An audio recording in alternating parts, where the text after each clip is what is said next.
Today, I'm joined by the Shark Tank sensation, Tinkerbell Labs Annie, and the co founder behind it, Aman Srivastava. In this conversation, we go through his journey in entrepreneurship from his early days in school to the times at BITS Goa, which is where they thrived on an entrepreneurship first culture, built a team, built a college project, raised money outside college, and most of all, made impact happen. They have won numerous accolades since, have been recognized by the Prime Minister of India, have three Shark Tank judges on their cap table. But more than anything else, in this conversation, we spoke about what it takes to build a tech for people with blindness, for India and for the world. We discussed the nuances is required for every tech for good company out there, the struggles behind the glamour. More than anything else, this is two boys having an honest heart to heart conversation. So, without further ado, please enjoy this conversation that I had with Aman Srivastava of Tinkerbell Labs.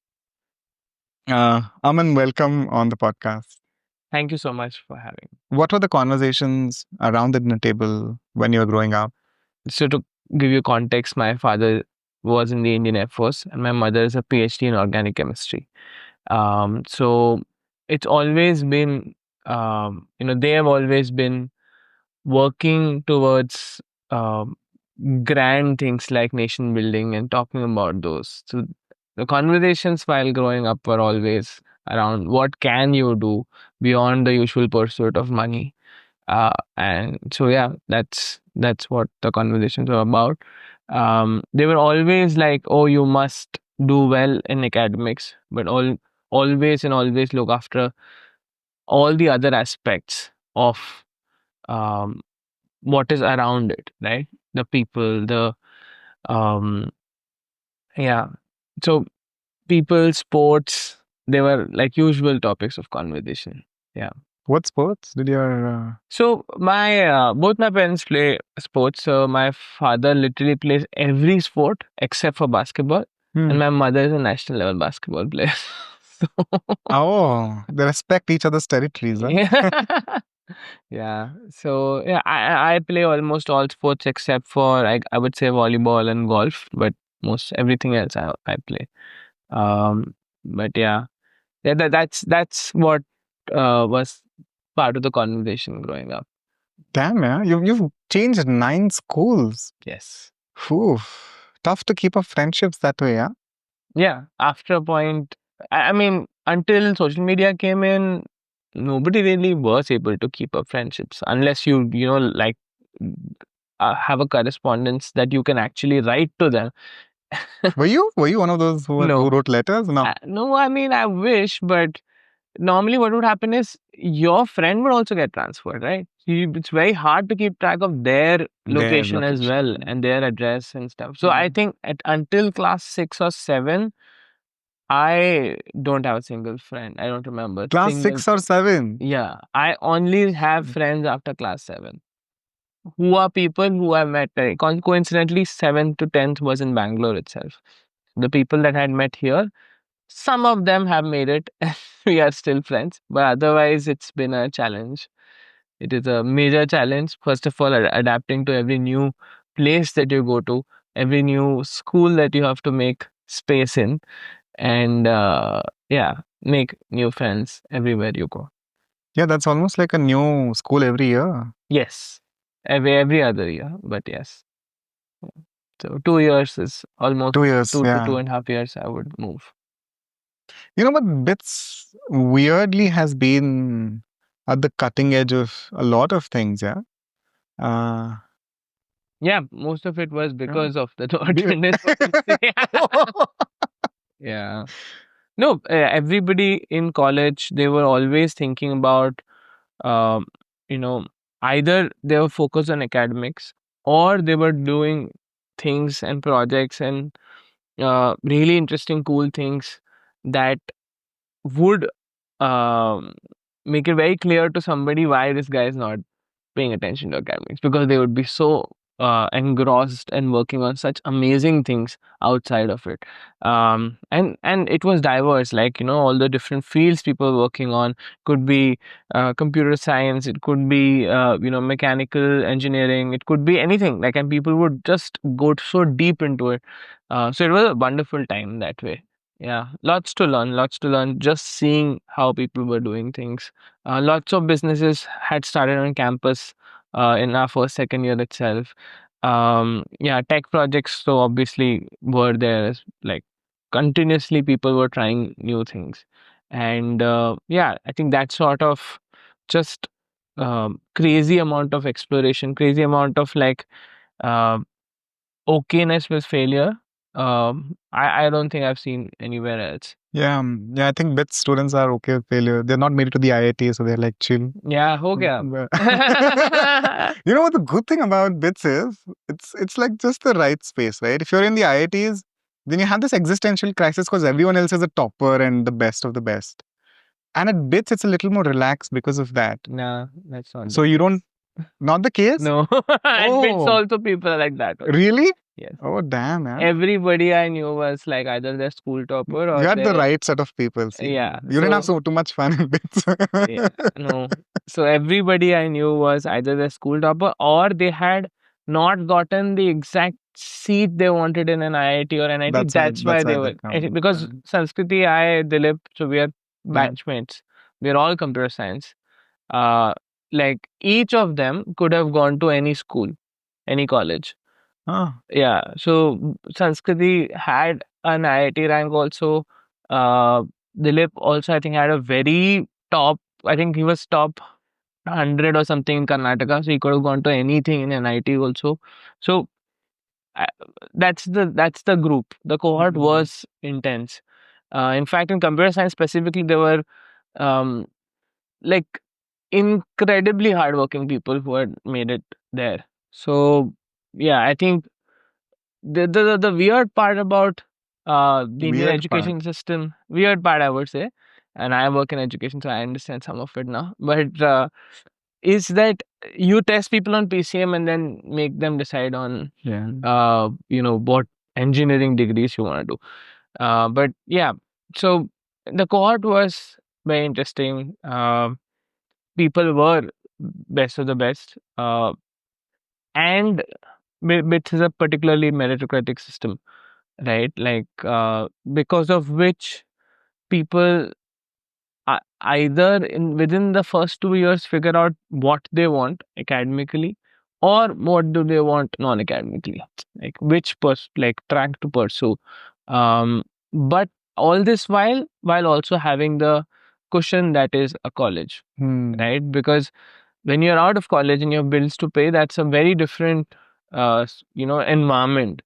But with respect to while in college, with respect to the sandboxed, cushioned environment we had to experiment, yeah, I think very few places get that right.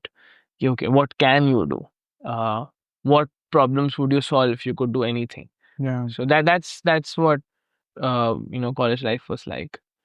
I agree. I would compete in a lot of fests and always be a little, some a part of me would die inside and see a BITS team because they've worked on it full time and we have juggled CIAs, this, that, NSEMs, midsems, exams, this, that, 85% attendance on top of that, Wow. and still made it. And these guys are chilling. Yeah. Yeah. Good days though. Some of your campuses are also very, very, very well done. Yeah. Yeah, yeah. Yeah. All of the campuses are really beautiful. I've been to all of them now. Um, yeah. What did you guys tinker around with? Yeah. In your So 4 years. yeah, so uh, okay, that's a long list. It's a podcast, Aman, and I have 3 hours on these batteries. So go on.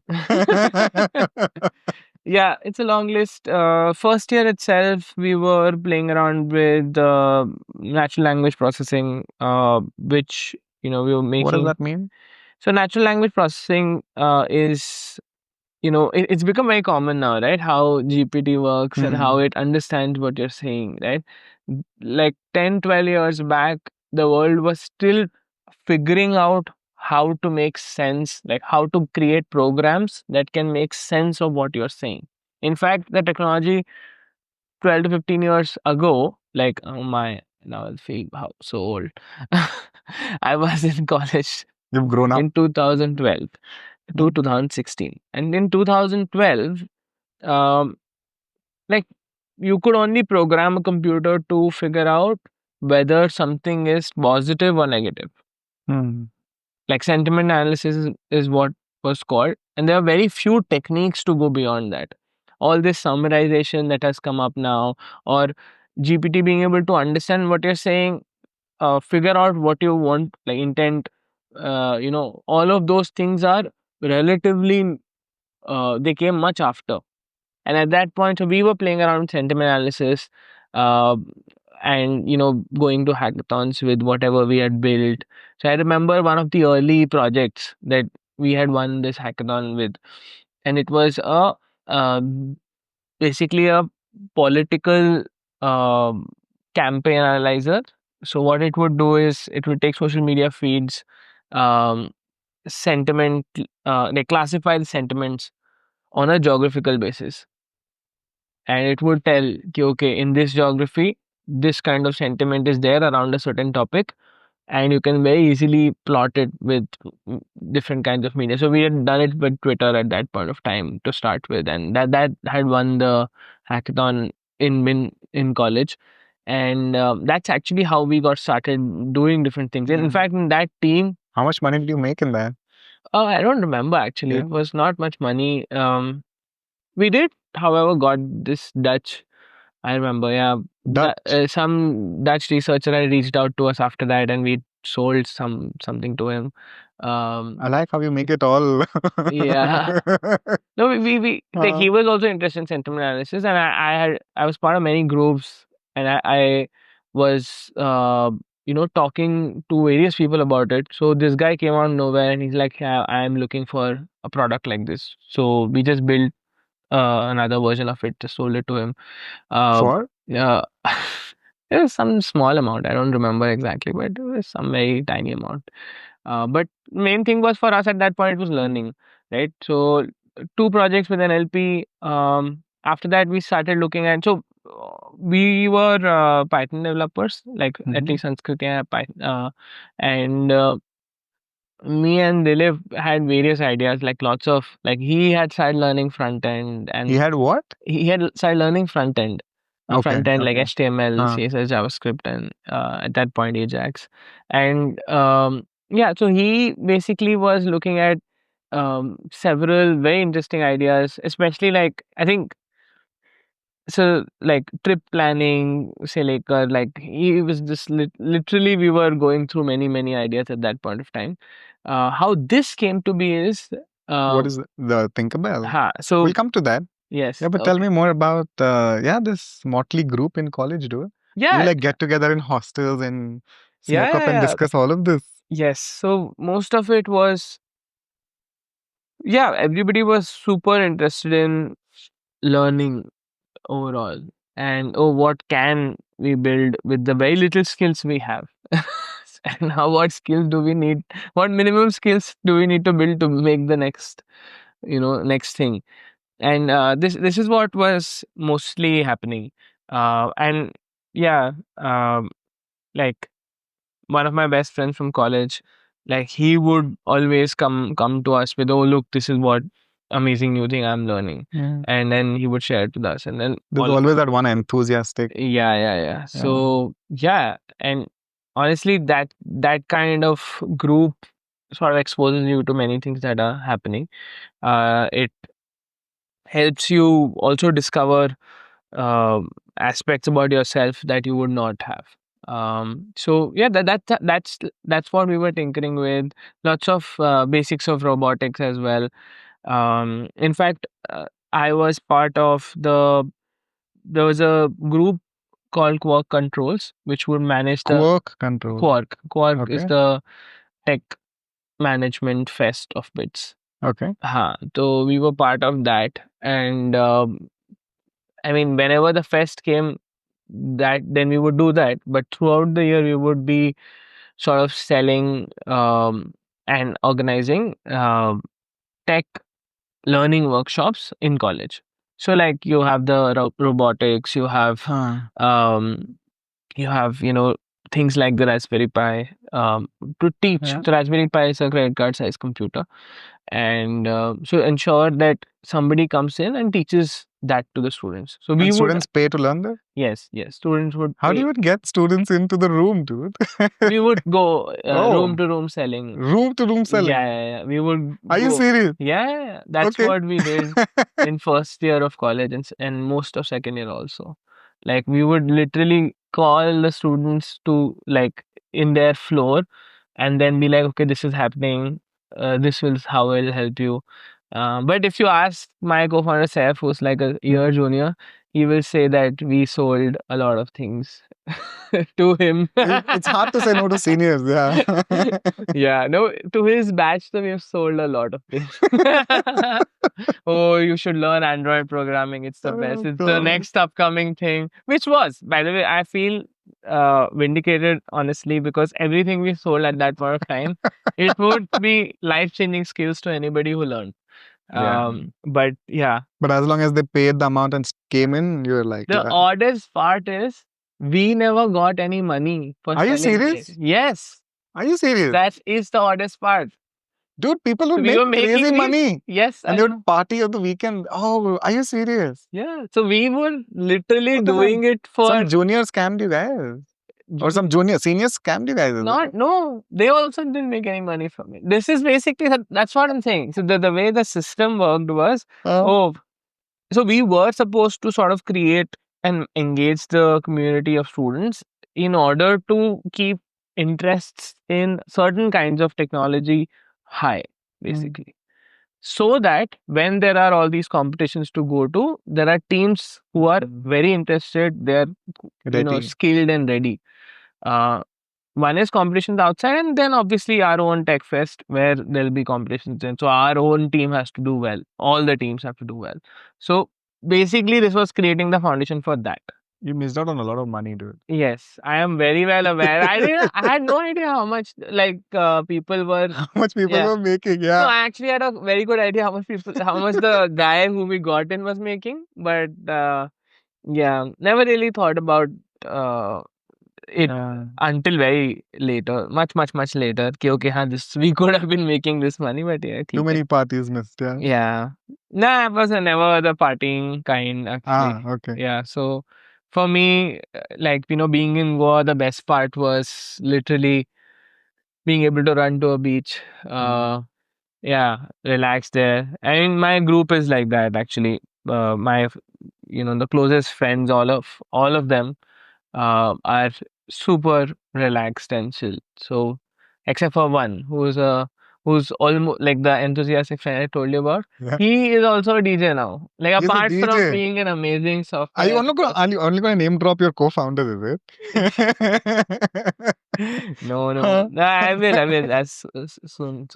Huh? So yeah, so all of this while like at a breakfast table, Sanskriti, who's my co-founder, she was, um, we were discussing computer literacy actually, and What does that mean? computer literacy is literacy of the computer, right? Like learning computer basic skills on a computer. Okay. And like we were talking about employability, and she was telling me about certification programs that the Maharashtra government runs so that people can become adept at using a computer enough so that they can then go and get jobs at the end of the day. The Right? skill development programs. Kind of like skill development, basic computer certifications, and we were talking about that. And this was all happening at the same time that the Raspberry Pi workshops we were selling, and then we were part of because we were organizers, so we were also sitting in and we were also learning okay what's happening and stuff. But yeah, we were learning for free, of Yeah. course. The least they could have done.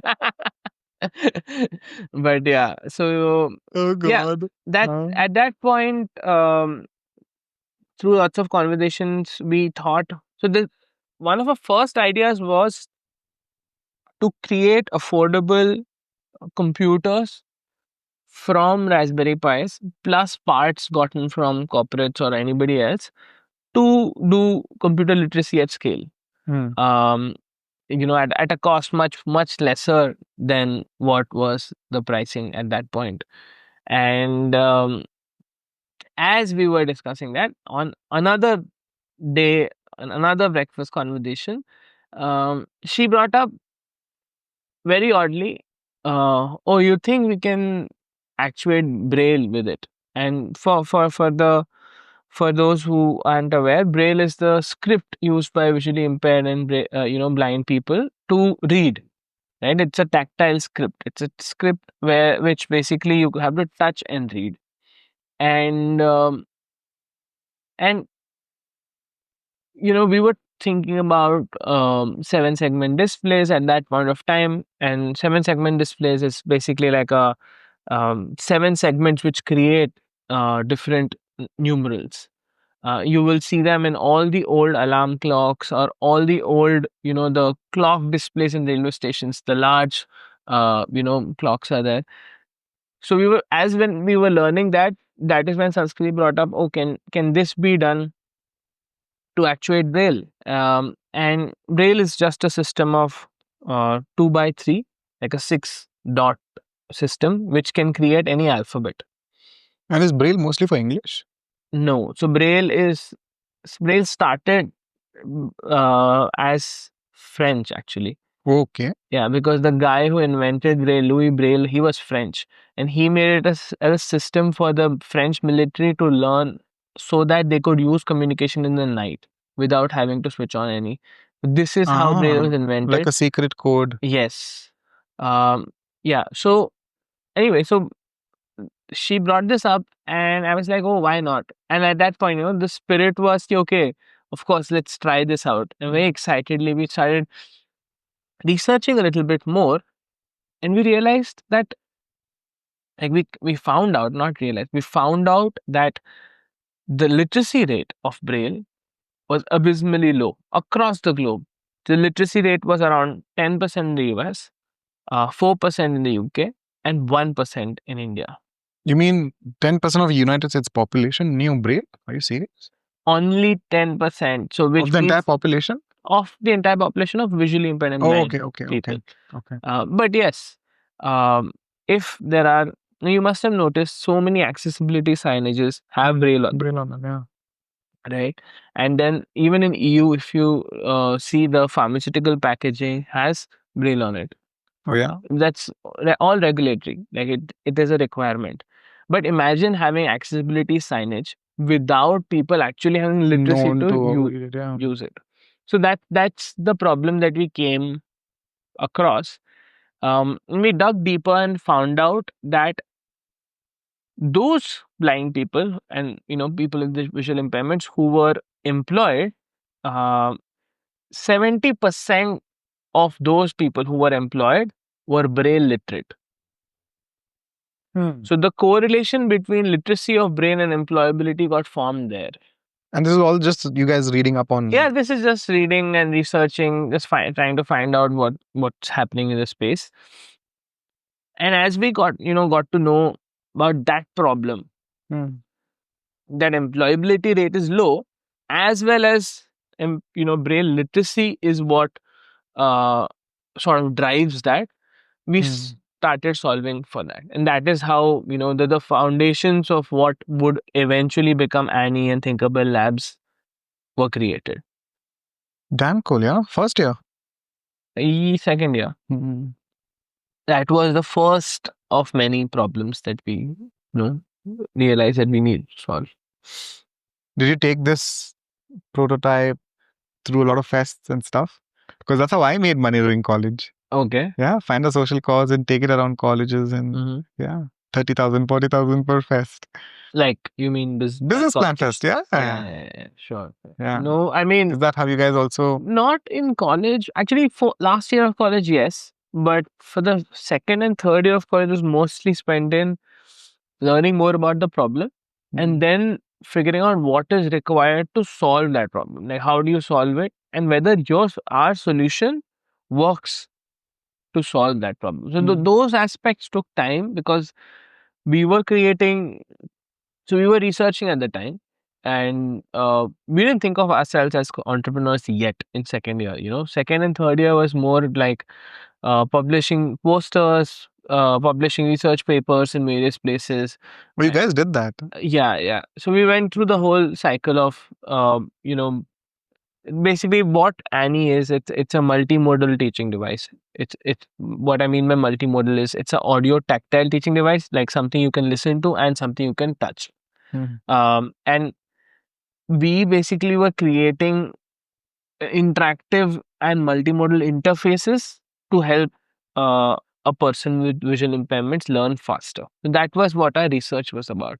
So we did that before we, had a prototype which was good enough to, you know, take. All this while we were taking feedback on our direction, but only From who? From various places. In fact, like there is a blind school in Goa itself. We were working with them. You guys got pretty serious about this, yeah? Yeah, yeah. Why? This is, I mean, for a college one, this is not a sexy project. This is Yeah, not even one of those trending projects at that time. yeah. 2016, 15, 16, yeah. We were never really sort of motivated by what is trending at that point of time. And I don't think anything that we have done has been motivated from that aspect. For us, it was like I said, right? Whatever little skills we had gathered at that point, how could we use that to make the most amount of impact? So we had always optimized that way. One thing that BITS does is it makes you think from an entrepreneur first point of view. It wants you to think about it as a business. So we did start thinking about this as a business in class in third year. In Really? fact, yeah. And that is the reason why I got into it as a startup. Like BITS and its very encouraging culture of entrepreneurship and startups, like that is what pushed us to figure it out. Okay, this what you're making is great, but think about it. How could you convert this into a sustainable, profitable, large business? That is the second problem that we embarked upon. Okay, this is what we need to figure out. So yeah, throughout college, um, yeah, that's what we did. That's what we wanted to figure out. Yeah, how do you make this into a business?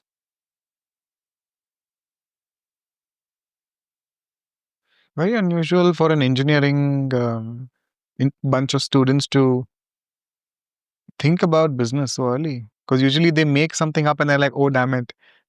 Wasted 1, 2 years. And there's no marketability for this. Very unusual, yeah. You guys thought about the practicality of business so early on. Yeah, yeah.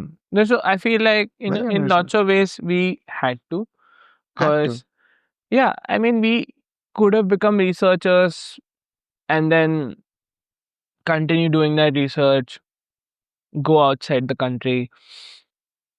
There was a lot of research happening in new media at that point of time. New media. Yeah, so new media is basically newer interfaces beyond your phones and screens, and there was lots of very interesting research happening in India, outside the country as well. And yeah, we could have done that. We could have gone on that path, but couple of conferences made us sort of disillusioned with the world of research. Say that again. It made us disillusioned with respect to research. Disillusioned in the sense that when we went there, there were incredible research projects, which many of these researchers, like almost 80% of the researchers, had zero intention of bringing that amazing work to the people, Oh, yeah? to the recipient or beneficiary of that potential research. And because that's how things are, researchers are more interested in figuring out whether something can be done or whether it works or not, rather than actually bringing it to the end user, because that's a long process. I understand why people think that way. Yeah. But for us, at least the one thing which unites the four co-founders is to ensure that whatever we are building actually goes to the user. It has to go to the end user. It has to go to the end beneficiary in a sustainable way. So that's what made us, think about business and a startup in the very start. Like in a third year itself, we started thinking. In a fourth year, we did what you just described. Take the idea to various business plan competitions, keep winning awards and competitions to Yeah, ensure that you have some money, to at least until you can figure out the next steps. Yeah, if until you can raise some capital. So that's what we did.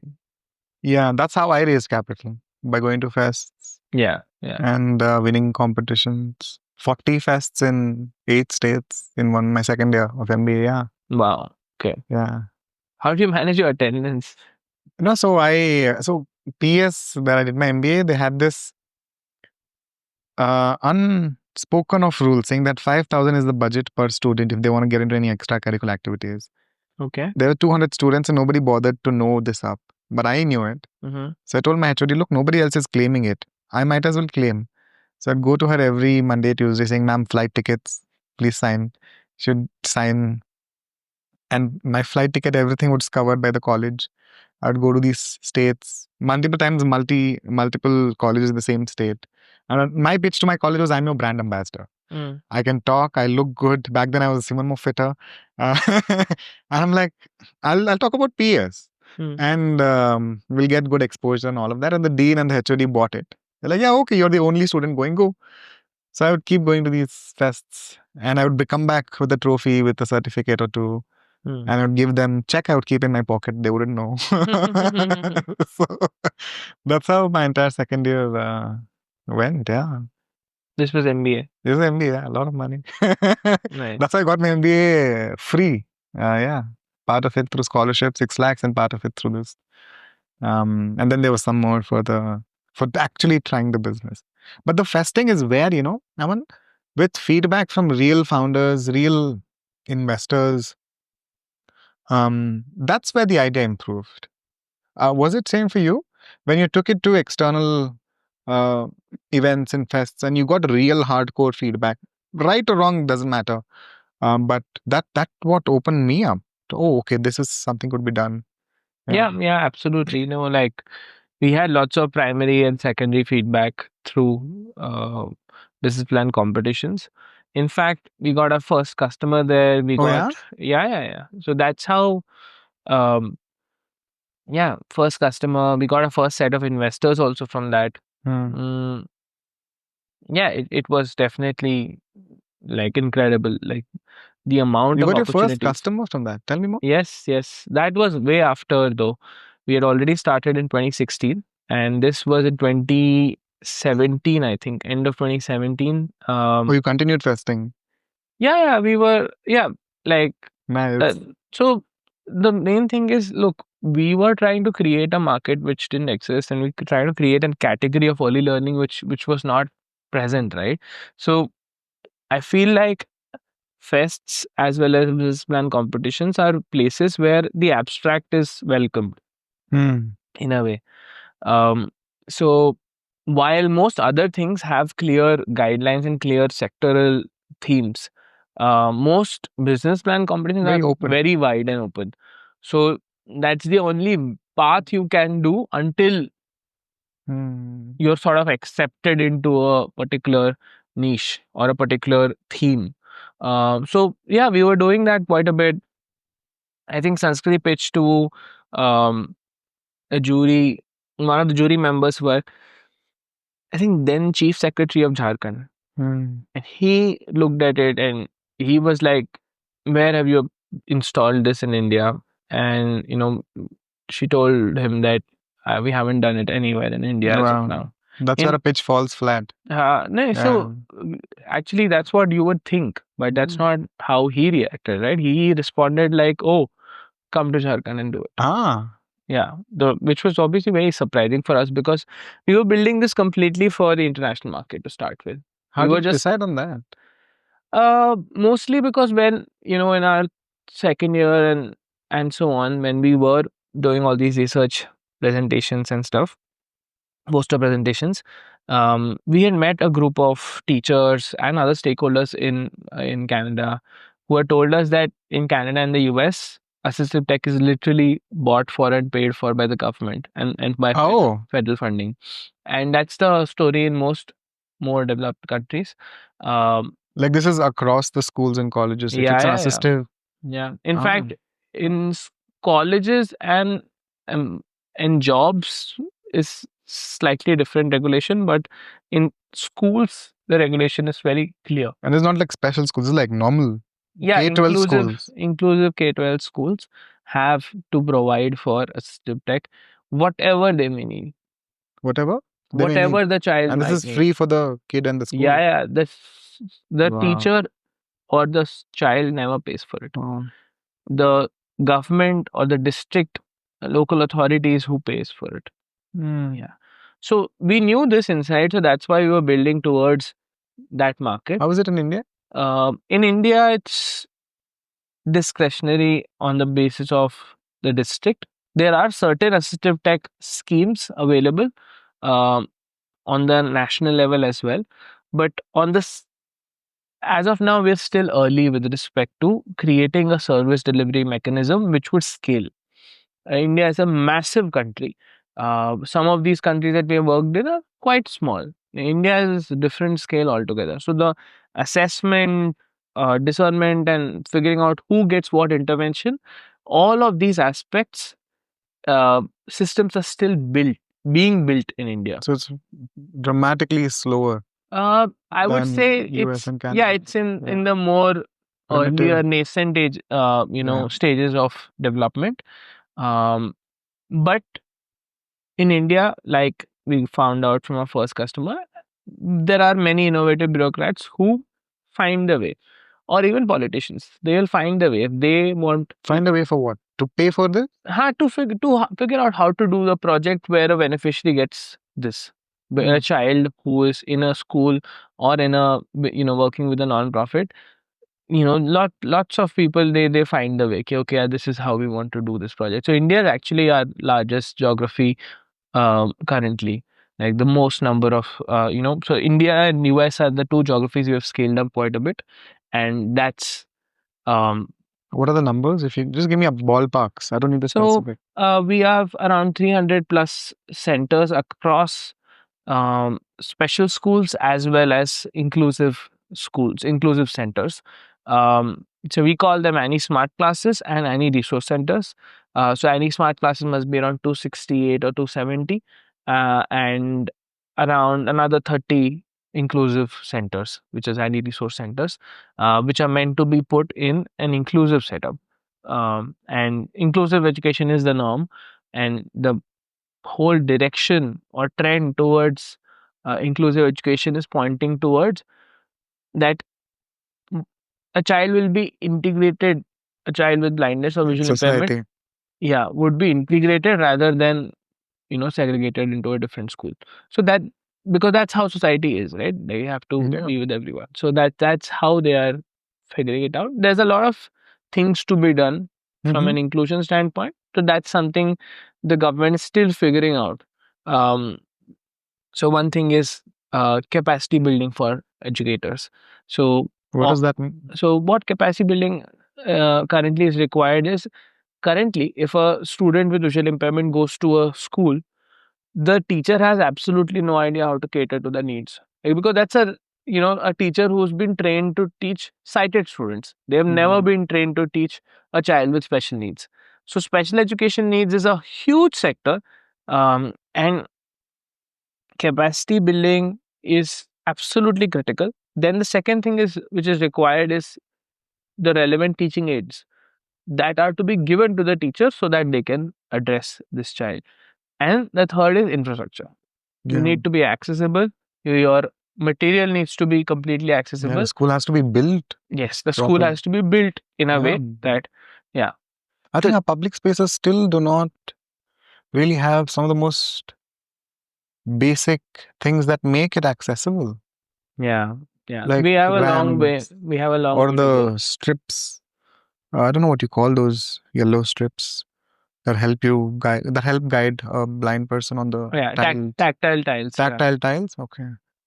I mean, those are like Yeah, on basic details that we just don't care unless it's an airport yeah, on or the it's newer like a constructions, you yeah, like you rightly pointed out, like the airports, metro stations have those things. Like if you notice, all metro stations are completely accessible. yeah, So that's how India is currently looking at it. All the new construction you see, the accessibility guidelines are in place and people are following them. But the older buildings, which there are a lot of, they are what we need to make accessible as well. Yeah, sort of very representative of our education system as well. We need to create the entire education system which needs to become more yeah, accessible. Yeah. yeah. It's a very bad filtering system. I remember I'd gone to Terminal 2's airport launch, and I had a friend of mine, Pratik, who runs Ramp My City, and he had consulted with them for the entire space. And he was so upset that day, huh? He's like, something flashed. Okay. He was so upset. He's like, they've designed the washrooms for a wheelchair to go in, but the wheelchair can't turn. It's too tight. So it's useless. You just double the size of a normal washroom. And a 750 crore project with international architects missing out a detail that important makes you wonder where is a person with disability in their priorities, if they are on the priority list. No, absolutely. Yeah. There are so many such examples. And yeah, I mean, Pratik, as well as many others in the assisted tech space, are working towards Yeah. bringing it, making it a priority, for the other stakeholders. Yeah. So, Yeah. And I think Indians need to get comfortable with the idea. I remember when I was doing this house, I wanted a ramp. And my dad was just against it. What do you think? I'm like, Papa, you're gonna get old, yeah. You're in your 60s, you're gonna get 70s. You will need a wheelchair. Let's have a ramp here and there. He's like, no. They take it so personally. I'm like, no, you're just making it more accessible. Um, yeah, it's hard to make yeah, even newer properties. It's harder to make them more accessible. Yeah, and there's a large social element to it, like you Like a found out. stigma. Yes. Yeah, that's something we need to figure out, because without figuring out um, social perception around accessibility, um, scaling it up countrywide will be a massive challenge. Yeah. Yeah. So that's something we need to figure out. Yeah. Yeah, it's sad that our public spaces, forget private spaces, public spaces are just inaccessible. Like I remember Pratik being like on top of the world saying, dude, Church Street is accessible for people in the wheelchair now. And I'm like, what do you mean? It's like, yeah, you could not go in. There's no way you can get into any mall, any restaurant in Church Street. You literally need three people lifting your wheelchair and taking you in, which wouldn't happen. Yeah. I mean, independent mobility is so important. Yeah. That's called independent mobility, is it? Okay. Yeah, that's what he wants, right? He wants to be able to go to any restaurant without anybody's specific help. Yeah, I think for the person with blindness, it's even more harder. Yeah, absolutely. With the footpaths where they are in Bangalore. Yeah. Sighted people fall, yeah. And yep. Bangalore has a long way to go, honestly. Yeah. The number one fractures that my visiting friends from abroad have is because of footpath. Yeah. They are so used to seeing up and walking. They don't realize the footpaths are so uneven, and sometimes there's no slab. Yeah, there's no slab. I mean, I'm laughing. I'm sorry, but it's scary for somebody without vision to even navigate basic roads, basic footpaths.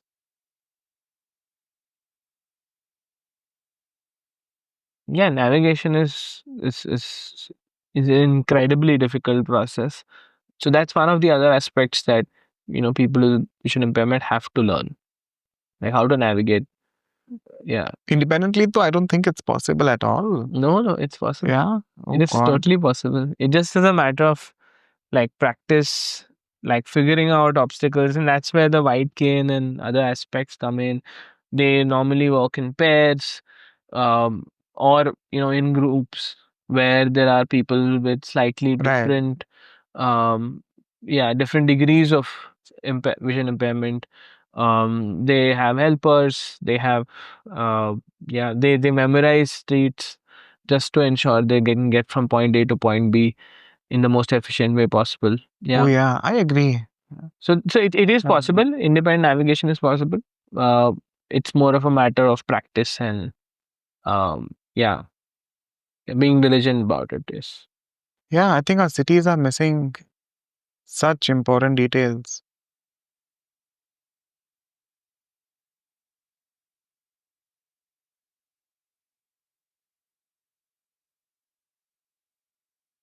You know what surprised me about your journey and all four of you is that I was wondering, usually with a startup around a cause, there's usually somebody in the immediate family or in the team.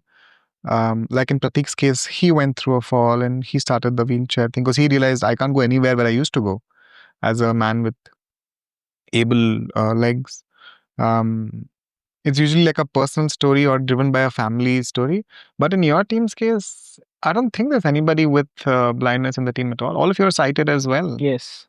Yeah, sighted and excited. Yeah.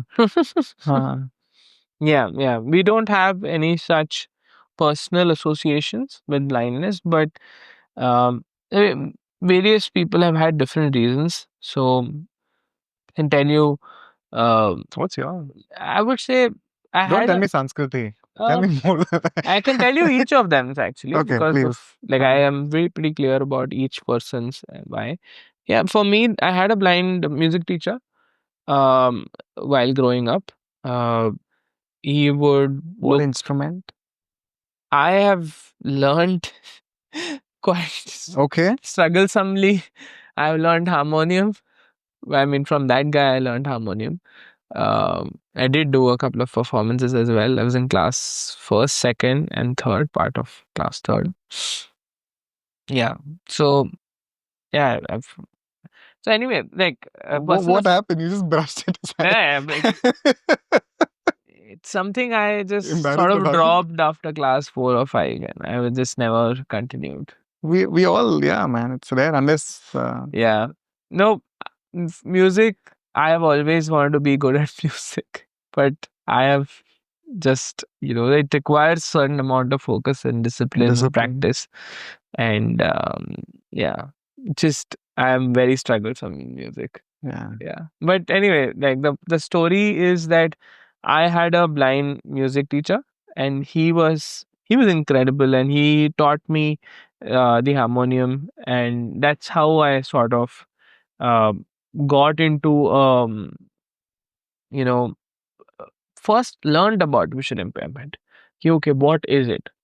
And how do people who have it navigate the world? How do they read? How do they because I would notice small things like, oh, he had a tactile watch, a Hmm. watch which With the flips cap. open, Yeah. yeah, and you can literally feel where what The time clock. it Yeah. is. Yeah. Yeah. So yeah, I mean, I learned a lot from him. He Hmm. was able to teach me. That to uh, harmonium of yeah, all things. yeah. So uh, I feel, to start with, I never had the prejudice that a person with blindness or visual impairment can't do a certain thing. Because that guy would come independently to my house, unassisted, from somewhere in Ahmedabad to Vatsar. We used to live in Vatsar, which is like a bit far away from Ahmedabad. And he used to come on his own, go on his own. He would navigate. And carrying a harmonium. With, No, harmonium was at home. okay. Yeah, but he basically was so independent, and he was very capable with respect to his musical instruction. So I always felt ki, okay, it is a matter of the right instrument and the right tool when it comes to people with blindness. So when it comes to navigation, they need the white cane. Hmm. The white cane, you're talking about the tech wala white cane or a normal white cane? I mean, to start Plain with, there Jane. was a white cane, which is the regular white Regular cane. white cane. The tech white cane came like very Much later. recently. In fact, it came in the last 5, 6 Is it a thing now? Is it something that has become Yeah, normal? yeah, it's become quite common now to have those canes, smart Mhm. canes, basically. What does it do? The smart cane is a device which allows you to scan your surroundings for obstacles. Basically, it vibrates when it comes across an obstacle. Oh, and Yeah. that's the only feature. It has a Most of them vibration. have vibration and some navigational features, but that's about it. Yeah. But it is super important, right? Because your white cane has a range of what? Max 3 to 4 feet. The But plain one, yeah, huh. this can go much further. Oh, Yeah. interesting. Yeah. But yeah, that's how we have looked at various aspects of problems that we are solving as well. So the way we thought about it was, okay, if a blind child wants to become a certain, um, you know, if they want to become, let's say, a professor, Hmm. what is stopping them? We backtracked from that point and realized that creating a solid foundation of Hmm. of literacy, a strong vocabulary, good listening and reading skills, good writing skills, that is what is required. So first you learn how to read, then you read to learn, Hmm. right? It's the reverse of Uh, how we do it, don't we? no, we also learn how to read first, right? We learn how to read, and then Don't we learn how to speak first, the sighted folks? You look at your. I've always thought mother tongue is because you look at your mom's lips oh, move, you pick up the uh, language then, no, I think and we then also you. listen and Alva? No? learn how to speak. Sure, I was talking more from an educational Education standpoint. standpoint, yeah. You're talking Yeah, mostly English, not the mother tongue. mother tongue, yeah, you learn orally. Yeah. Correct. So that's definitely a factor. But with respect to sighted folks, also we learn how to read, and then we are using that knowledge of reading To read. to learn other things. Hmm. Right? Once you've learned how to read, then your all your subjects are there to figure out. So that's what we sort of realized, that if we want to become the bridge for any um, child with visual impairment to their ambitions, Hmm. we will have to create the right educational technology, content, um, software, hardware, and that's how Annie came to be. So Yeah. that's how Annie became the world's first foundational literacy and numeracy device um, with self-learning.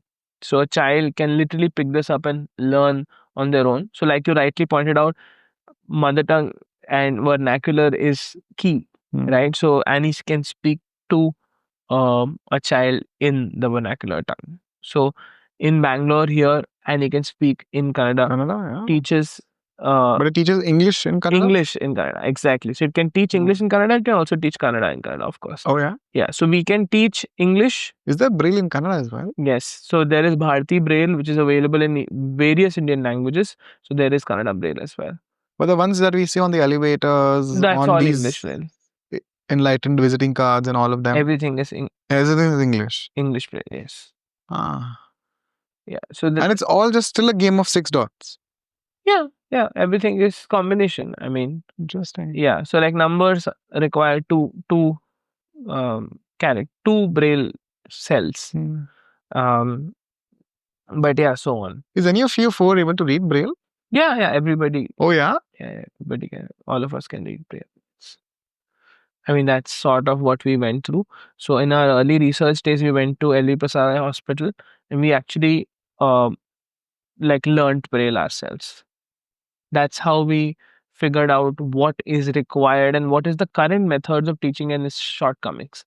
From there, we figured out what parts of the shortcomings could be solved by a solution, especially a technological solution. No, because not all social problems can be solved by technology, Hmm. right? So that's how we um, built and which can teach or enable a child to self-learn reading, writing, typing in Braille. Yeah. Yeah, self-learn is, I think, the critical part. But it's absurdly astonishing how focused you guys were so early on. Yeah.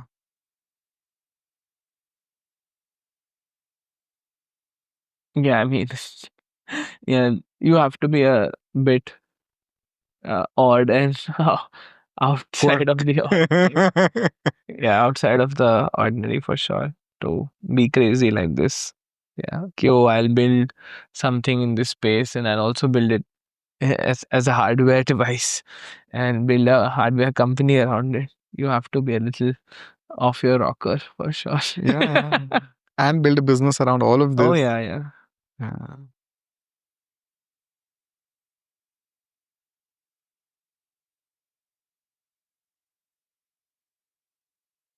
How do you decide and convince the others to not opt for placements and instead choose to build something like this?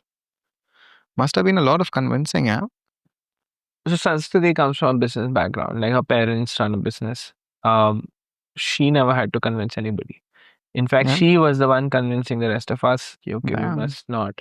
With me, by the time I had decided that I will not pursue research further, I had clear. I had that clarity at that point. Okay, I have to do a business. I have to, start my own company, and that point I had realized that even that most startups fail, within the first few years. Yeah. So I realized that there is no way to do this if it's not the only thing I'm doing. So a lot of people try to run companies while they're working or while they're studying in college, and maybe it works for them. But for us, you know, this was like only there was no plan B. That's what we told each other. And with Dilip, he was interning the Oracle at that time, and he had a standing job offer from them. He was incredible at what he does. So he had many offers, and so that's one aspect that we had to figure out because we had to convince him to join us. He was always in our group, and we needed one more person. Saif for the junior, but he has a remarkable. Uh, he is just remarkable at his taking. Honestly, he has an incredible amount of uh, perseverance and resilience. So he is somebody we had to tell him, and he had. I remember this conversation. He had come to us and said he was like that conversation you have because he knew we were graduating and he would graduate soon. Ki, are you guys serious? If you're going to do this, I'll also do this with you, and this is what I need. And we had that Financially. conversation, and we were like, okay, we'll figure it out. So we raised a first round within a year of graduating. How much do you guys raise? We raised 1.3 CR from Indian Angel Network, Mr. Anand Mahindra's family office, and yeah, we ensured that there was a salary within a year of incorporation. And when it comes to hardware, you unless you have a lot of money lying around, it's hard to do it without any capital, right? Um, yeah, bootstrapping is great as long as you can completely, run the whole thing on that. But when it comes to hardware, it takes a certain amount of investment to take up hardware project, make it into a product, and then into a company itself. So it's a long journey, long life cycle. So yeah, the only person we really had to convince was Dilip because uh, you know, he also was the president of the local NGO chapter. So we knew that he would have a spot for this. He would want to do this with us. So yeah, like in our fourth year, first sem, we started having that conversation with him. Ki, okay, now you start working with us. And by the second sem, he was fully in, and we were, yeah. Yeah, most importantly, that's the aspect that it's much more easier to convince people once they're working with you already. It's much harder if you are, you know, at an important juncture of decision making. At that's the first time you ask them, that's not going to work. If you're already working with them, that's the best way of doing it. So You have for to us, warm them up. yeah, we were already working together. He knew the impact that would take place if we actually pursued and were even decently successful at it. I wouldn't call ourselves very successful even right now. I would say we have a long way to go. But Yeah. at that point of time, it was more of a factor of we need to do this and we need to give an honest shot. And that requires us to not sit for placements and have that clarity. Okay, we will execute upon this. Obviously, it comes with a lot of privilege. Like our parents never really asked us, okay, send money home, and we had that financial privilege and backing as well. That our parents were not dependent on us. They were super independent, financially capable on their own. That's a huge privilege that most people don't have. If you don't have that privilege, you have to then You have take to, yeah. a job. There's no two ways about it. But for us, we were privileged that way. We could take the call of, okay, we'll do this full time, and yeah, it's doesn't mean that's easy even with that, because there will be other challenges. There will Sure. be yeah, our parents helped us a lot. Especially there was this period where there was no money, because like whatever money you get from business plan competition and awards is far too little when it comes to um, developing a hardware prototype, and developing new variants, testing them, and it's all very expensive. And soon we had interns also. So yeah, and it took almost a year from after we graduated to close our first round of funding. Yeah, so the 1.3 CR that I mentioned, it took almost, yeah, that much time. Yeah.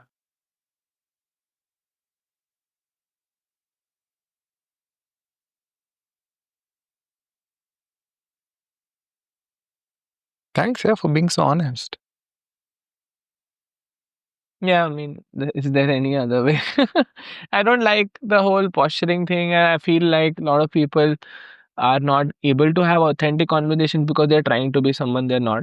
But honestly, just have realized that it's just like easier to find the people that are more likely to resonate with what you're doing if you're honest. If you want to make money, you say you want to make money. If you want to do this, you say.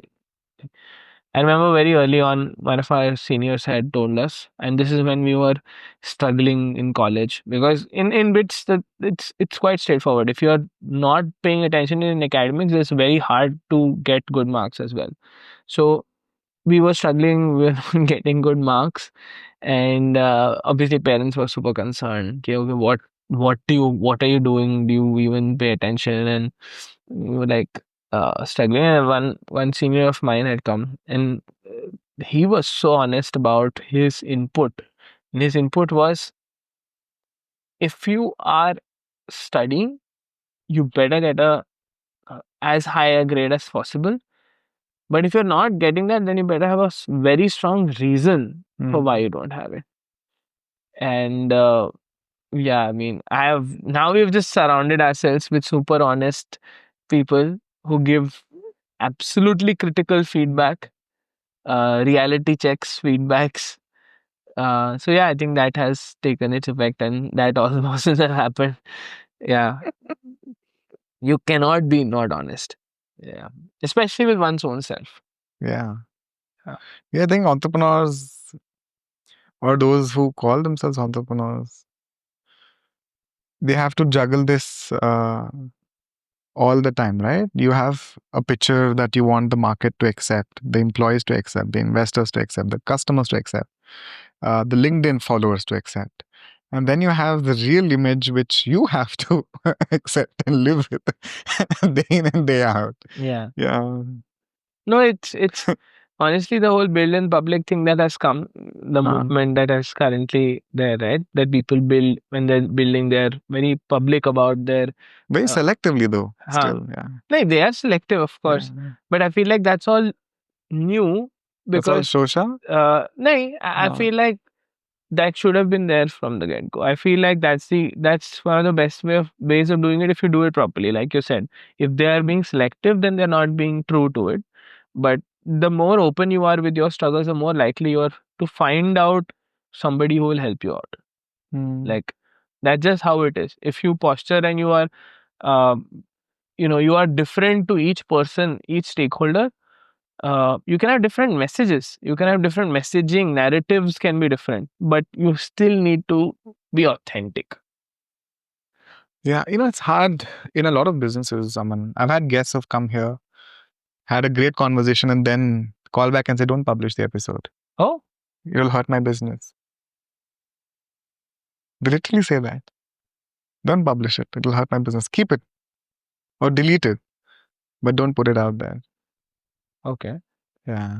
And there are a lot more founders who would never come on the show. Okay. And the classic uh, uh, poster child of that is Narayan Murthy, says, if I write the story of Infosys, I've told the good, bad, and the ugly. And I'm ready to tell the bad and the ugly part. Yeah. So it's not his quote. He said something along this line, but he's used those three words. So it's rare that founders build in open and tell. Um, yeah, that's why I have a full shelf filled with autobiographies of them in their 80s and 90s. Now looking back and saying, okay, this is exactly what happened. Yeah. Yeah, yeah. And Yeah. I wish the previous couple of generations were more honest about their struggles, because entrepreneurship also has gotten sort of glamorous. Big time, yeah. Yeah. And it, I think people need to be real about it. It's not glamorous. It's been made to be glamorous, or else nobody would do it. Um, yes, you can make money, but the cost of making that money is usually quite high. Yeah. And people need to know that, know that cost. Lot of times people come to me with lots of ideas, saying, okay, I want some advice, I want this connection, I want that. Uh, while they are, to start with, excited, that initial phase of excitement goes away very quickly. And you probably have seen that hype cycle, right? This whole trough of disillusionment, and then there is this. So I feel like that's how things are, especially for new entrepreneurs. Ki when there is this excitement and hype, and then when you face your challenges, it goes down and sort of like stabilizes at some point. So yeah, I don't think it'll ever stabilize, man. I think for certain, yeah. Even if you're a monopoly, it doesn't stabilize. Yeah. I don't know when it'll. So that's what I'm saying. People need to be more honest about it. People need to tell others that, hey, this I might be so and so, and this this how big it is, but it's harder. Challenges are every day. Yeah, it's so hard. Yeah. And it's harder as you become more and more successful, I feel, because people around you don't want to tell you the bad news, don't want to tell you what's broken. Yeah. Yeah, it's hard. I find it weird that entrepreneurship of all things is glamorized. I know you've gone to Shark Tank and there are too many glamour dolls there, but not glamour dolls, but whatever. The real entrepreneurs are just quietly building, and they don't come out and share. Very few of them do, but most of them are just quietly building. It's surprising. At least I see it in the Marwari community here, where you see somebody doing 100 crore business a year, dressed simply, plainly, being a part of the common society without any shusha. Yeah. Yeah, and there's so many of them. Yeah, that's another way of doing things, and honestly, like, it also needs to be highlighted, because entrepreneurship will look different to each person who does it, and it's unique. And like, yeah, a lot of people come to it also with that idea that, oh, that they'll become famous, or they'll become, you know, that they will get into that glamour side of things, but they don't do well with the challenges it throws. It throws, yeah. For some of them, I feel secrecy is part of their business model. And the classic one that I always quote is Vittal Mallya, Vijay Mallya's dad, who paid the newspaper companies, they were on his payroll, to not mention his name. Okay. What was that about? Why? He's peddling alcohol for all things. This is 70s, 80s, 60s in Bangalore. He Hmm. paid not to be in the media, not to be in the spotlight. The- Yeah, his son did the opposite, but that's a different thing.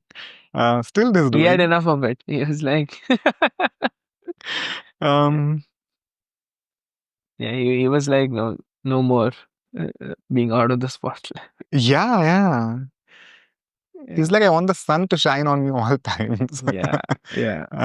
But with, someday I hope I'll do an episode on Vittal Mallya just for that reason that he built a, a sin business or whatever, but he did it um, so successfully and did it in the shadows. Even Deccan, uh, it's fascinating. Yeah, but did you try building in public? Did you try sharing it and all of that? How did it help you? Yeah, I mean, we have been pretty open with respect to like not build in public in the way people do it, like with these selective updates Yeah, on like social. 100 days of entrepreneurship Yeah, and all not that. like that, but public with our own stakeholders, I would say, in the In sense your that, own circle. in our own stakeholders with like customers or with our own investors. Okay, this is what we are struggling with. For example, like in the pandemic, we were struggling. There was lots of growth, lots of demand, but um, cash flow was strained. We did not have money to pay salaries, but the demand was growing. So we put every penny towards working capital. And we were open to our investors. Ki, hey, we haven't paid salaries in so long. The team is going salaryless, like it's been 6 months, 9 months, whatever.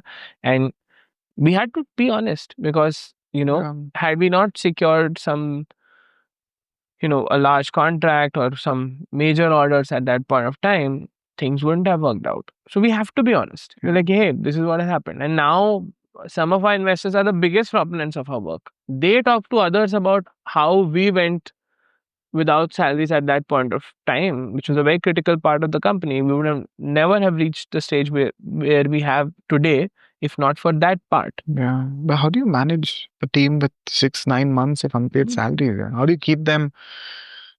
Actually, It must be super. And I know it's a do or die situation where, yeah, like you said, it was do or die, right? It was like if yeah, you don't figure it out. See, I'll tell you what had happened. The moment the pandemic started dying down, we were clear that there is still a future for the product. Because dying down. Okay. when the pandemic died down, Hmm. the things started opening up, and Hmm. we had a clear amount of um demand that was growing. People now needed something, a device which would help them Self learn. self-learn, remotely Yeah. enabled, connected device. So they were looking for that internationally also and India also. And that is when we realized ki, okay, it's only a matter of time. Once we get a slightly larger order or a larger contract, all these months that we are putting in, it will work out. So the main thing was that, hey, so far we have worked, um, and it has grown. So as long as it has a future, we were we literally had that conversation with every employee. Ki, hey, if you are in dire need, we'll figure out something. We'll borrow personally and give it to you, or we would work something out. But if you can stretch it, let us know so that we can continuously invest in the working capital, continuously produce more and more units and deploy. Hmm. So that's how it was. I mean, it was not easy to go through that. I feel like it had massive repercussions on everybody's mental health later. Yeah. But yeah, to go through that with that team, like, I'm super grateful for Hmm. the people who had contributed during that time of the company. So yeah, yeah. It was part convincing, part it was the mission that they adopted and made it their own.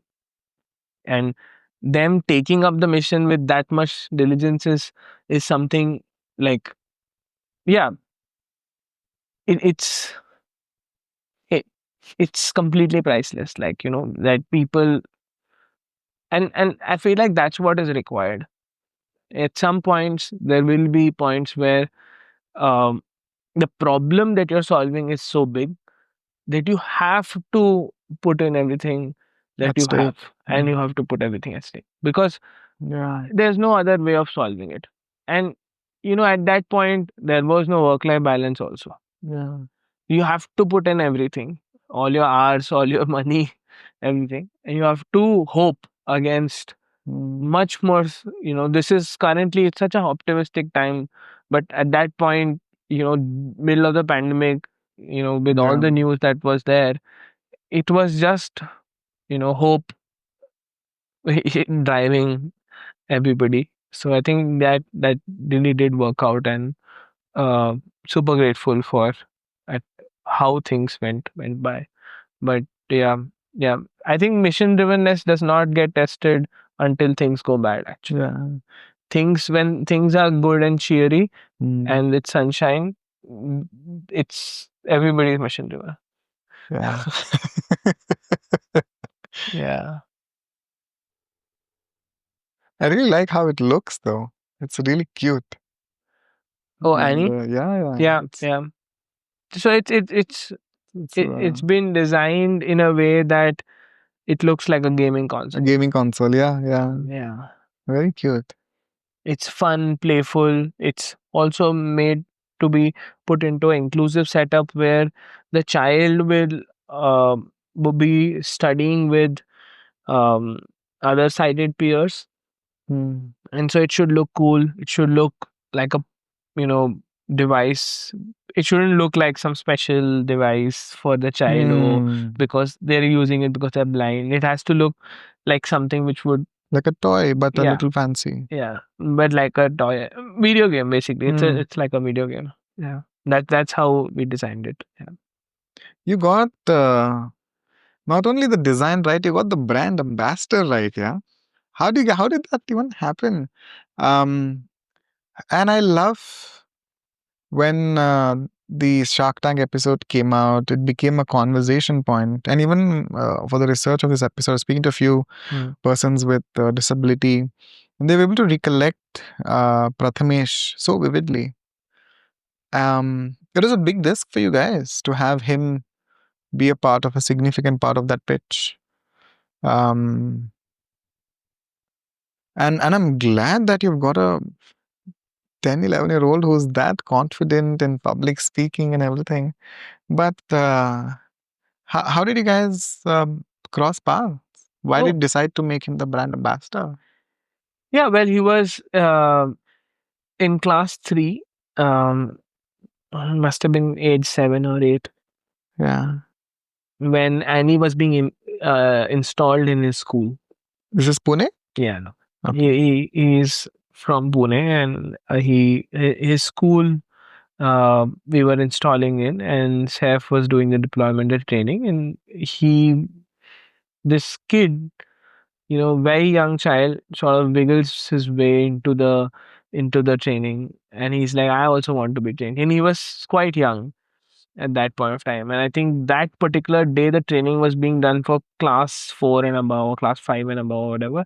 But he's like, no, I also want to learn. He's And an Entu athlete. yeah, Huh? he's basically an Enthuga athlete. Yeah, and he just did so well, and he is prodigious.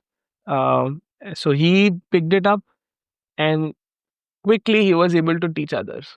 Oh, senior. Hmm. So we just realized that this is a different kid. He Yeah, is, he has an appetite for showmanship. oh, absolutely, Oh. absolutely showmanship, and he is an incredible speaker, and um, not just that, he is also damn intelligent. So Hmm. we just realized that, and later when the opportunity knocked, we were like, okay. What do you mean the opportunity now? You We make it had sound so smooth. no, I mean opportunity knocked in the sense we had actually even before Shark Tank there was another show. That was that.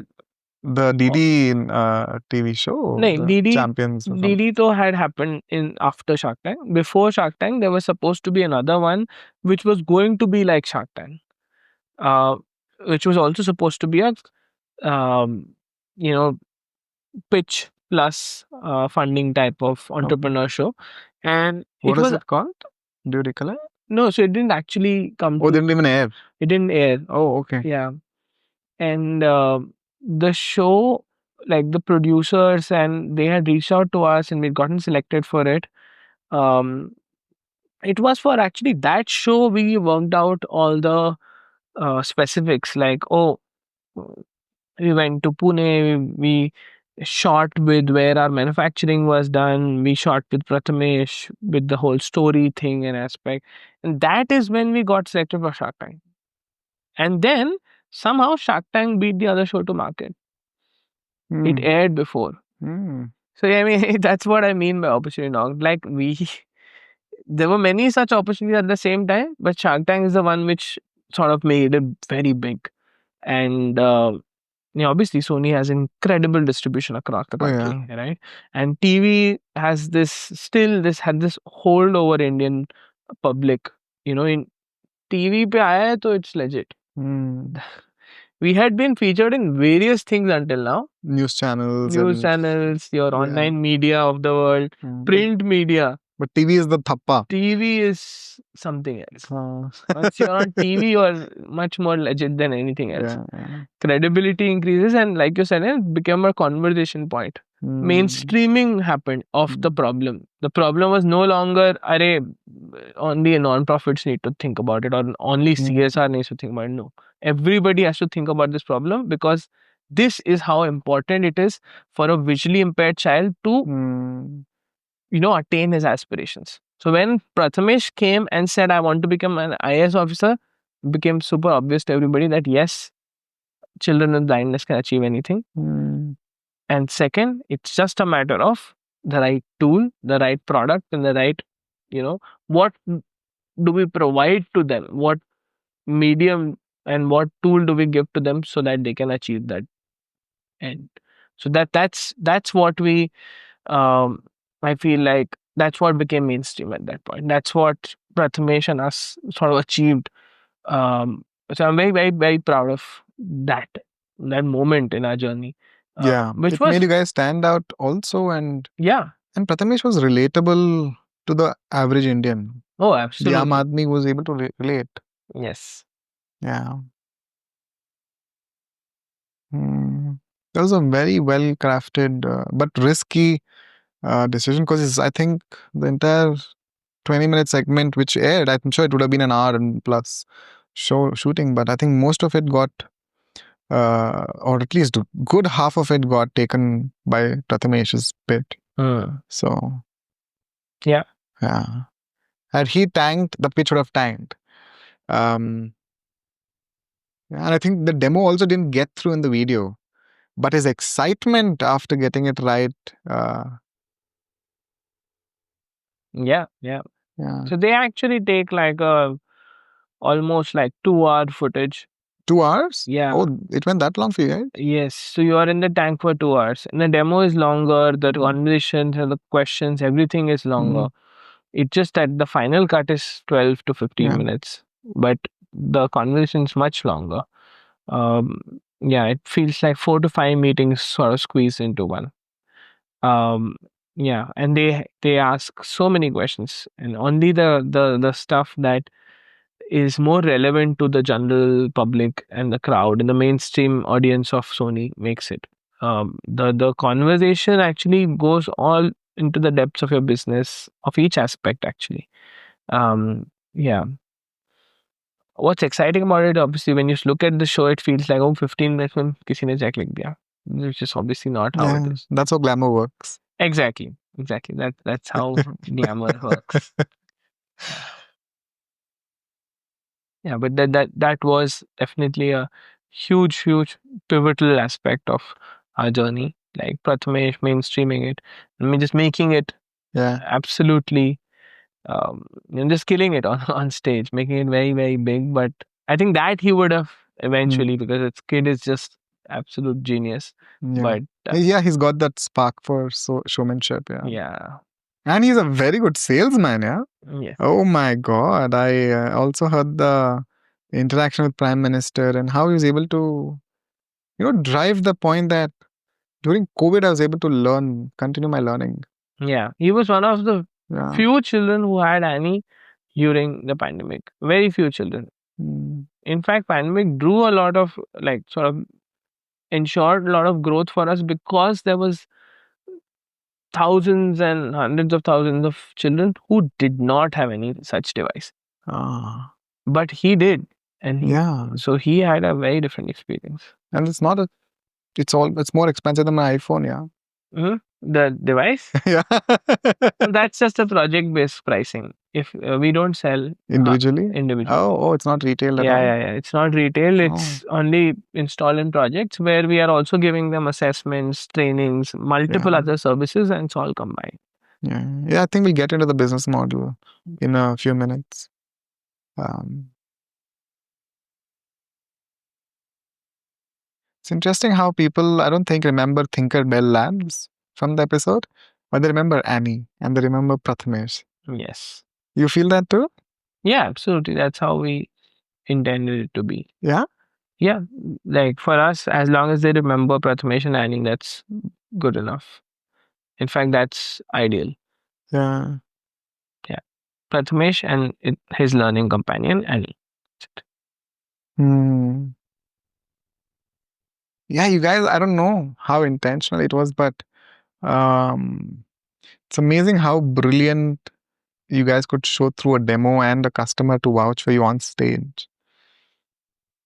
Yeah, Yeah, good episode, yeah. You guys should watch it again.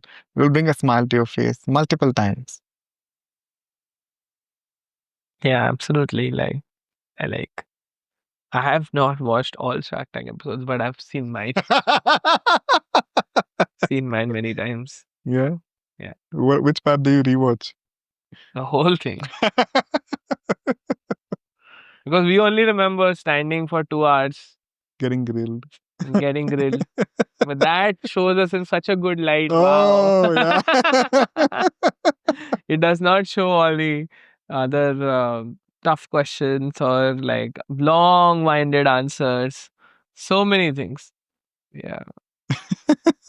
Episode shows such a nice Such a nice picture. view. Yeah. Yeah.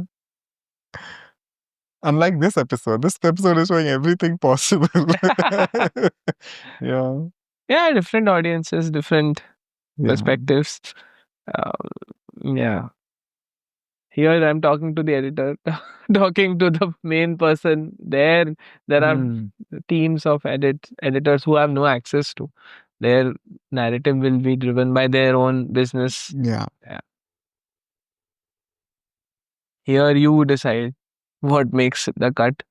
It's very different, you know. Yeah. I agree. But I'm glad that they were able to bring that show in India and make of it what it is today, irrespective of what people think of the judge panels and the way it is and the post of it and the investments coming through, not coming through, due diligence. Irrespective of all of that, it has been able to bring startup and terms related to startups to the normal ghar, Yes. where they're talking about equities, they're talking about how things work, ESOPs, revenue, like these words that were never there in even business families wouldn't discuss Yeah. things like these. Yeah, they discuss profit and loss, a lot of that, but not Hmm. these elements. Yeah, I think that it did an incredible job Yeah, centering that conversation about business and entrepreneurship. yeah.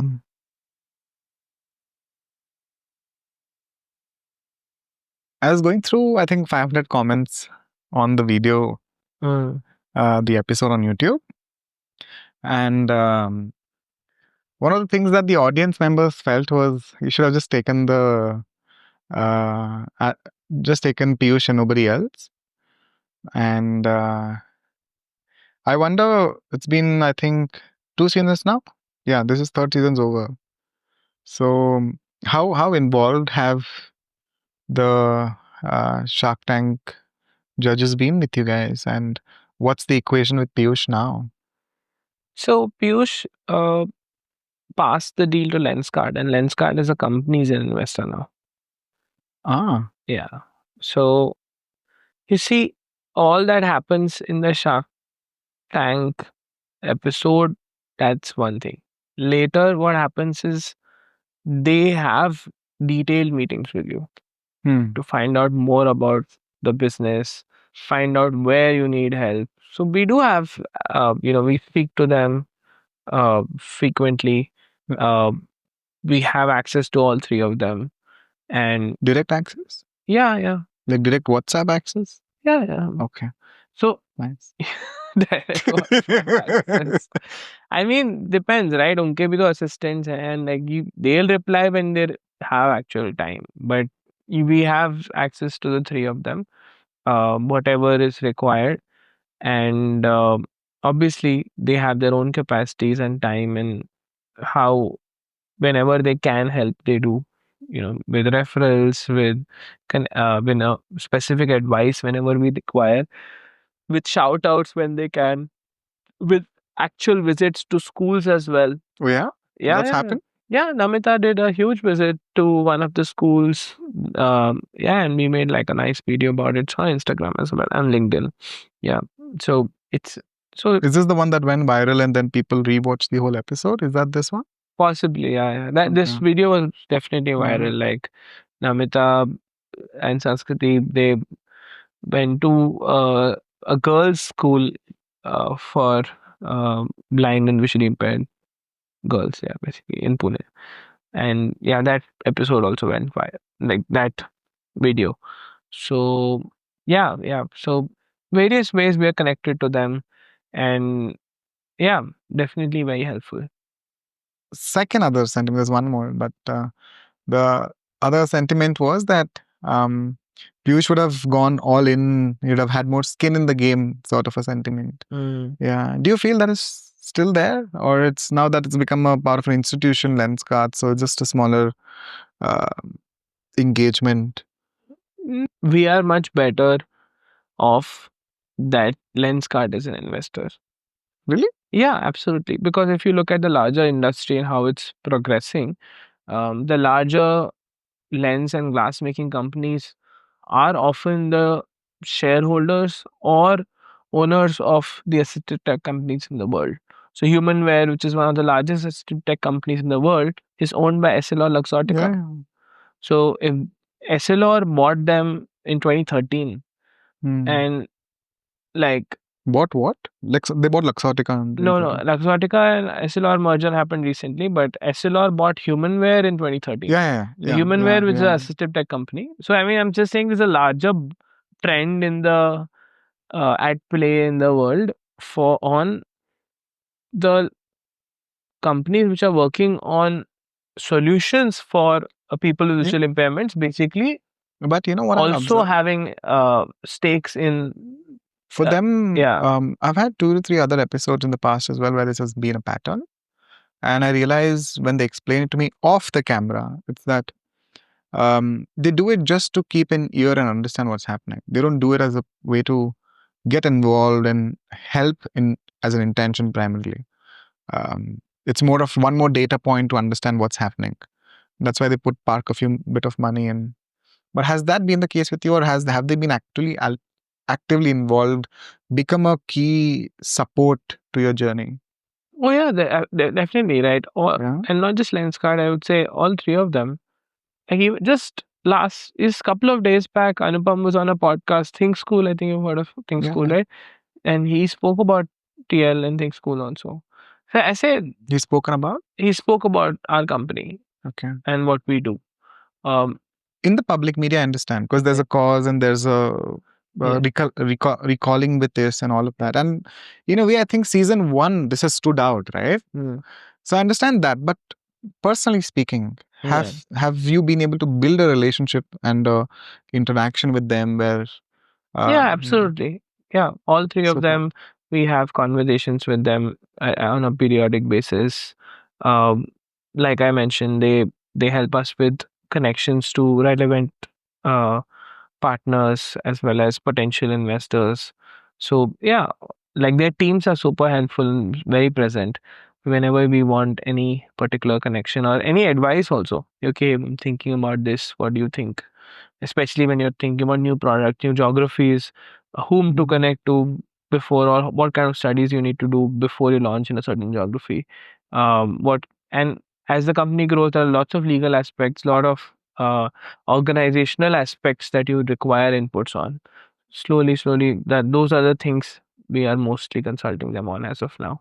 But as we come up with a new range of products, I think they'll be more involved. More and more in the marketing and the Yeah, positioning. yeah. Correct. Well, that is their strength primarily. Yeah. I don't think so far all three of them are not that product driven. They're more marketing and business driven. Mm. Yeah.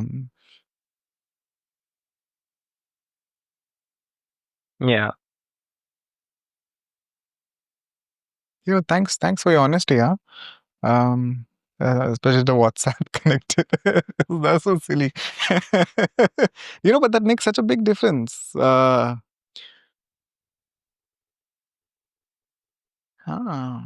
direct interface with somebody of that stature makes a big difference. Why not make it in China? Why do it in India? Oh, we fundamentally believe that the assistive tech demand is going to explode in the next few years.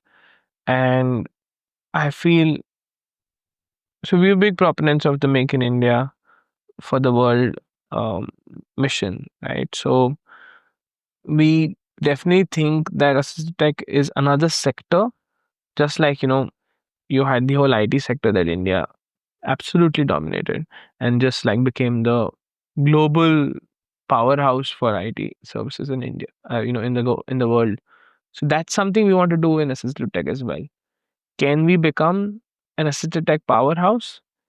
And I really feel like that's only possible if we do the entire, we build capacity in India itself and hardware capacity. You need to be able to manufacture and you need to have the ownership here, um, both of the IP as well as manufacturing that IP here. So that is why India, still you are dependent, like as a hardware company, we are dependent on the supply chains of the world, and and global supply chains are dependent on the US and China. So you can't build it in isolation. But the more we build things in India which are completely independent, and we export them to the world, I feel the global leverage shifts. That's primarily why I feel we should still make it in India. And our volumes are such that we can. We Yeah, can. it's still a smaller volume. Yes, much smaller volume. Even at scale, it will be nothing compared to something like mobile phones, for example. Yeah. But that's also a strength that it's a highly niche product, highly specialized product, and if you can get this right, there are many other in the assist tech um, world. Like there are many other products that are required. So if we can do all of them together, it becomes a massive an ecosystem. umbrella and massive ecosystem. And owning that ecosystem and having that in India would position us uniquely in the world. Yeah. That's something we are. That's why make in India. Yeah. Looking at your journey, I find so many beautiful moments, Aman. Whether it was being at BITS at the cusp of startups going big, um, or being in the first season of Shark Tank, which I feel was more watched than the second and the third season. I don't know why. Um, or being I think the visibility that you've gotten through the Prime Minister's interaction and so many awards and accolades. Um, it's really nice that something with a good cause has been able to sustain that cause. Which is something that Piyush was worried about when he heard that. At least that came across in the episode where now that you have a big contract from US and all of that. But how has the business been structured as of now? Um, how do you guys get the cash flow? Is it one-time cash flow when you get contracts or you get institutions to buy? Is it an ongoing retainer? How do you structure the business? No, so internationally, we work with assistive tech distributors and agencies. We sell to them. So they place like annually maybe 2 orders maximum. 2 orders of like what Like numbers? consignments, large Okay. consignments. Like it'll be hundreds of units in a single consignment. So our entire job is to ensure that everything is up to the quality standard that is requested by that timeline, and ship it to them in that, you know. So currently we're in 8 countries, but US and India are the largest. And US, our partner still has inventory left from. So Poly is the white label version of Annie. Is that with Uh, white label too? Is Poly a brand? yes, I don't know. Poly is a brand in the US. Oh, it is a brand in US. Yeah. Oh, okay. That's why I saw a smirk in one of the judges. I'm like, okay, is there an underlying joke here? Like, okay, it must be connected to something else. Yeah, makes sense. No, so yeah, so in order to work with an agency who has federal quota funding, the requirement is that it's a white label product. Oh, yeah. Yeah, yeah. Or it has to be exclusive distributorship. Uh, Yeah. So very tacky. yeah, so Poly is the US variant of uh, Annie, and we have been distributing in the US for the last 3 years. In India, we've been active for the last 6 years now. And you distribute it by yourselves, or We you sell cross ourselves, yeah. We sells? directly sell to governments, to institutions, to corporates, to non-profits, and Who's the easiest to sell to? nobody. People sell. Yeah, I it's not feel like like juniors. Come on, buy the Raspberry Pi workshop. yeah, it's not as easy as before. And Uh, no, yeah, honestly, after Shark Tank, things have changed. yeah. Like credibility, what it does is the questions we get are much different now. Are The questions, softer? not softer. They're more about capacity. They're more about Ah. um, ability to deliver. There's this. It's more on the company. The question earlier used to be on why should a child need to learn this, or why should this product be bought, or why should, like, it was more on, is this even necessary? Mm. But after Shark Tank, people have seen Prathamesh. They've seen how, how great he was. So now they don't have that question anymore. And now the question is, can you do it? Which is a valid question. Every company should have customers who ask them whether they can do it, because you are asking for money, right? They have clear expectations. So that's fine. So yeah, I think the sales process, I wouldn't call it that it's gotten easier, but it has shifted, fundamentally shifted to ability to execute large projects.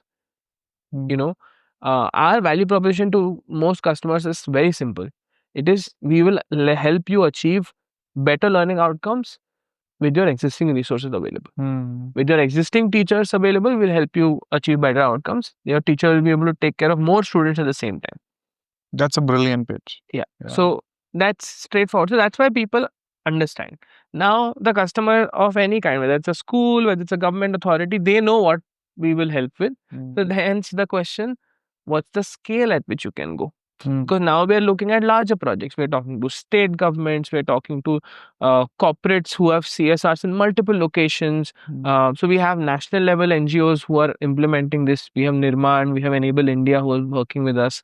They're implementing the projects in multiple schools at the same time. So that's why the point of, can you uh, train so many people at the same time? Can you assess them? Can you create baseline assessments? Because so reporting becomes much more of a measuring the learning outcome becomes much more of the game now. Okay, now you've deployed these impact assessments.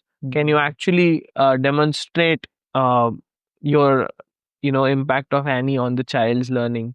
Did the child, how many words have they learned? How have their reading levels improved? So those are the aspects that people are asking about now.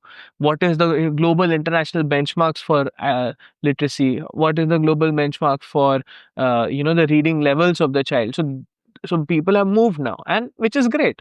So people are now asking us for more and more uh, which is honestly like a very nice problem to have. Like, oh, the customer has more expectations and they have more entitlements as well. So that's great. So that's how things have shifted. And as we do larger projects, there's more data on how children are doing as well. Yeah. That improves our own process, our whole program, and our solution improves. Uh, the analytics improves, like ability to understand what is clicking, what is not. All of those things are improving. So yeah, now we have more than 10,000 odd children, who are on the platform, who have access to Wow. this. And Yeah. do these institutions pay a subscription or a No, it's retainer? all one time. In India, it's It's all all one one time. time. And Never, no subscriptions in India. uh, Internationally, there are one time only subscriptions. people cry. There's one time only. It's sometimes troublesome to, collect later. But Yeah. subscriptions are, yeah. We have international subscriptions, but those are also annual. Yeah. So So there's a fee. yeah. Because the government funds the device, it's easier to sell that Yeah, yeah. as a No, fee. even in India, there are many government procurement, government projects happening where the government buys it, pays for it. But even then, we just do it single, one shot. It's just more smoother It's more smoother. Yeah. You in India. struggle once, but then you get the amount. Correct, correct. But internationally, what the system is that sometimes there's also B2C, sometimes the school buys a device. And so there are many more, I would say, different systems of learning internationally. Yeah. Yeah. And So who does the running around? Because it must be very expensive going, and you're in 8 locations, 8 countries globally. Who does so much of running around? Or you mostly do it virtually? no, so yeah, I mean, most of it is virtual, Virtual. and some of it is like you have to create relationships with people, so you have to run Have around. to. So we have a 40-member team now, and yeah, so we are, like, it's part of the whole thing, right? You Yeah. have to run around, you have to meet them, meet potential distributors, potential partners in various countries. Like, in fact, I am mostly traveling in India, meeting several different stakeholders, trying to get, um, you know alignment on the larger projects that we're working on, move those in forward. So that's something which is part of the job. Yeah.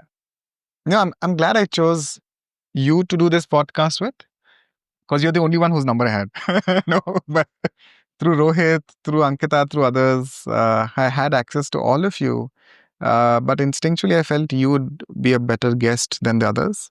And I'm glad that we're able to speak so honestly and so candidly. A quick rapid fire question.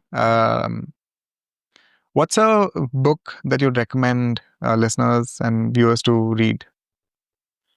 Ben Horowitz, Hard Thing About Hard Things.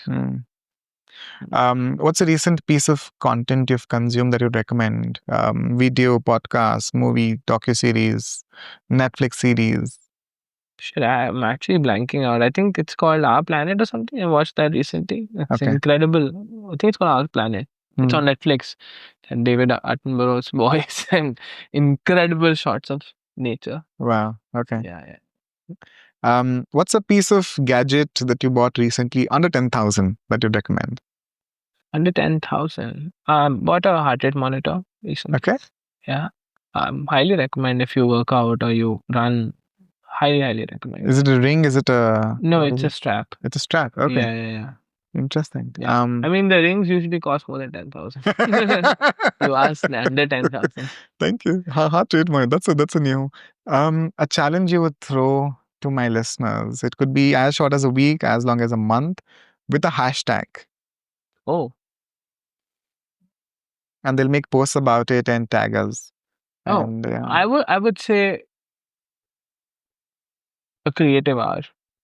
Keep Try for 7 days. An hour that you spend trying to create something, whether it's writing, drawing, anything, even making video essays. Use it. Use an hour of your day where you're not consuming. yeah. Yeah. Lovely. What is the hashtag for this? We could just call it create, not consume. Hashtag create, not consume. Hashtag create, not consume. I like it. Yeah. So that's your for a week. Yeah, for a week. Yeah, Let's for a try week. it for a week. Yeah. Take an hour out and yeah, create and don't consume. Um, coming to the final question. Final question. What's the impact you seek to make through Tinkerbell Labs, through Annie? So the impact we want to create with Thinkable Labs is to create the most comprehensive ecosystem for learning for people with visual impairments, all the way from foundational learning to employability. We want to create 100,000 learners who are blind and visually impaired, who not only are learners, but they become um, tax paying citizens, independent tax paying citizens. Our goal would be, our vision would be to see massive inclusive economic growth and solutions for people with visual impairment is the first layer of that impact. Ideally, as Thinkable Labs grows, we would like to become an assistive tech powerhouse, like I mentioned earlier, and how that would, change our society and our country, and then the world. So that's the impact that we want to have. Lovely. On that note, go and make some Galata.